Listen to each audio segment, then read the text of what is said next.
Oh, Sunday. Yo, what's up mga ka-selfie? Dito naman po si Selfie King, ang inyong feeling vlogger.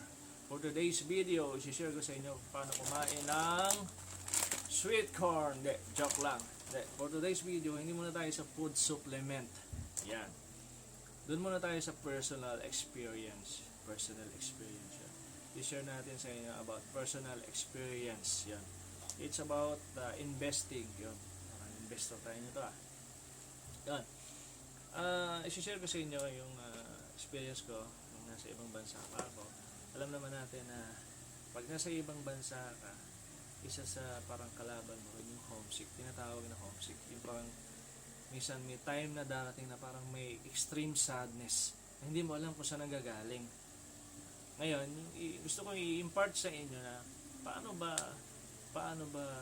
ko ba yun na lalabanan yung homesick para tumagal tayo dun sa ibang bansa.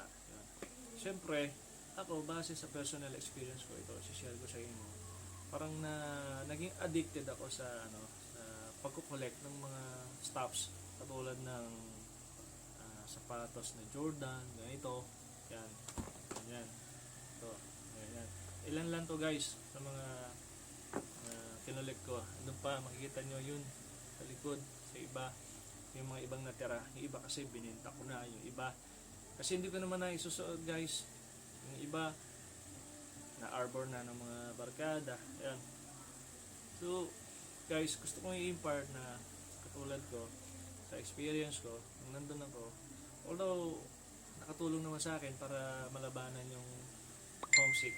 Pag may time na nararamdaman yung homesick, ayun, bumibili ako ng mga stuffs ng ganito, sapatos, pantalon, t-shirt, jersey, sando. Pero afterwards, naisip ko, lalo na nung nagkaroon ng pandemic, nung umuwi kasi ito bago, medyo kasagsagan ng pandemic So, useless naman pala, hindi mo naman pala maisusuot yung mga ganitong bagay.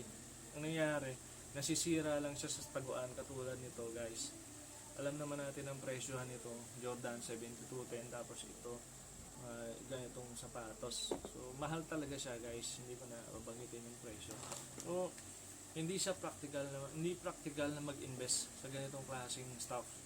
So mas maganda mag-invest na lang tayo doon sa mga investment na mag-grow yung pera natin. Like meron diyang mga UITF, mutual fund, MP2 ng Pag-ibig Fund na guaranteed ng government, tapos tax free pa.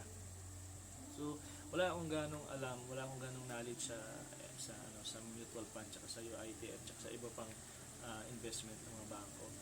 Pero sa MP2 medyo may knowledge ako. Alam ko dyan na pag nag-invest ka dyan, 5 years naka-frozen yung pera mo. Pero yung ROI dyan, yung return of investment, is above inflation rate. So kung above inflation rate, so yung pera mo mag-grow. Pero kung below inflation rate, yung pera mo kakainin lang yan ng inflation rate. Katulad sa pag nilagyan mo siya sa bangko. So ilang percent lang ang interest sa bangko per annum. 0.05% lang yata. Basta sobrang baba. Basta mas mababa sa inflation rate. Kaya ang pera mo pag sa bangko mo nilagay, lang yan, madi-devalue lang yan, mawawalan lang yan ng value after a year. So much better ilagay mo sa MP2, sa Pag-ibig Fund, kasi yung ROI doon, yung return of investment is above inflation rate. So ayun nga guys, back tayo dito sa mga stocks na ganito. Dami kong biniling mga ganito pero hindi naman nagagamit sabay-sabay. Ayun, nasisira lang. Kaya sa mga kababayan natin abroad na ngayon, kumikita, may mga magagandang trabaho, mag-save kayo ng pera, ilagay nyo sa tama yung pera nyo, i-save nyo dun sa mag-grow yung pera nyo, hindi yung sa made-devalue after a year. So lalo na kung mga breadwinner kayo, kung kayo yung mga inaasahan ng family nyo, so napaka-importante na maging wise kayo sa pagdidesisyon pagdating sa kung saan nyo ilalagay yung pera nyo. Like sa experience ko, although hindi ko naman pinabayaan yung savings, pero siyempre nanghihinayang ako dahil ang laki rin ng pera na ininvest ko para sa mga ganong klaseng stuffs na afterwards hindi ko naman pala mapapakinabangan. So another thing na magandang dalhin nyo yung pera nyo is i-invest nyo sa gold. Yan, isang magandang investment din yan kasi ang gold, tumataas ang value, pataas ang value ng gold. So hindi ka lugi dyan, after a year talagang tataas ang value niya yan. Dyan, isang magandang investment yan, yung gold. Pero itong ganitong klaseng stuffs, sapatos, damit, watch, ayan, nag-invest din ako sa mga watch, bumili ko ng mga expensive na watch pero wala, hindi siya practical. So ayun guys, so sana may matutunan kayo sa video na to, sana may mapulot kayong lesson kung saan nyo dapat lalo na yung mga kababayan natin dyan sa abroad na nagtatrabaho. So sana makatulong sa inyo itong video na to, dahil ito base sa personal experience ko na naranasan habang nandun ako sa ibang bansa.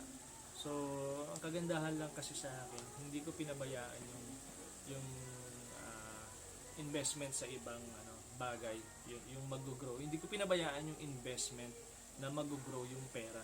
So mahirap na uwi ka ng Pilipinas na wala kang bala. So ayun, kahit although nakakahinayang kasi na mag-invest ka sa mga ganitong bagay na alam naman natin na ang mamahal, tapos hindi naman pala mapapakinabangan, masisira lang sa taguan. So unless talagang bumili ka lang ng sakto lang na yung magagamit mo sa palit-palitan. Pero sa nangyari kasi sa akin, parang sumobra ako.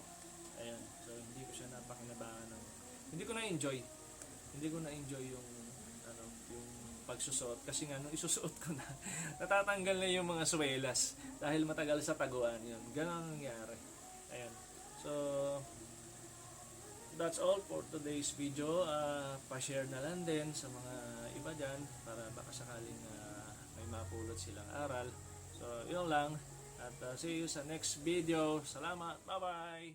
Tum, weng, tum, tum, Oh, tum. Sunday.